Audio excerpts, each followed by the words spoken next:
All right then, hello, John back again with my second somewhat silly tip for writing, and also way too much hair. Yeah, this is exactly the wrong time for me to get locked down. I was supposedly on tour doing a play set in the 1970s, so I'm largely stuck with these and this for the foreseeable future.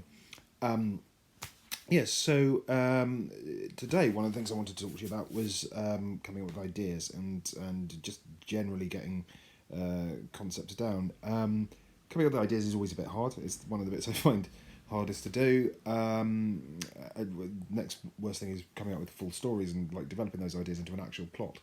But there's a few things to kind of think about. I'll give a little test. If you're watching this now, it's something you can try. Um, if you could, just for me, and I'll pretend to listen, but obviously I can't hear you, could you tell me a story starting now? Just start a story now. Pretending to listen. Still pretending to listen. Yeah, yeah. Okay, you can stop. That'll probably do for now, if you've even tried that at all. It's worth trying it, though, trust me, because it'll make more sense when I do it. Now, you probably found that quite hard. So what I'll try instead is this. We'll try it again. But if you could try it for me this time, say, tell me a story about an elephant. Go. Pretending to listen. Still pretending to listen. Still pretending to listen. Okay, you can probably stop there now. There's every chance, I think, that if you've tried that, if you actually did try that, you'll have found it much easier the second time.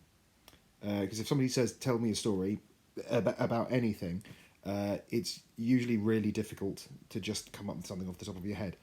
Whereas if you're given even the tiniest thing, the tiniest detail to be working with, i.e. an elephant, you'll go, once upon a time there was an elephant and his favourite food was cheese, and one of the day he went to the shop and the shop was entirely out of cheese. Where do I get cheese, etc., etc. So basically what that is about is that if you haven't got anything at all, give yourself a brief. Usually I often work with briefs where we're given, right, for this character, this doctor, this companion, from a Doctor Who perspective, or something else where somebody wants a story about a specific thing.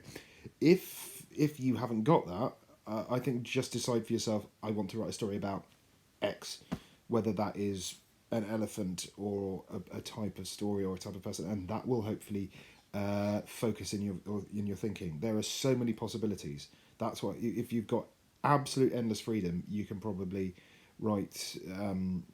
You probably won't write anything because you'll have so many options. Whereas if you limit your options, oddly enough, it becomes easier to write a story. That's enough for now. Hopefully, I'll speak to you again soon. Bye.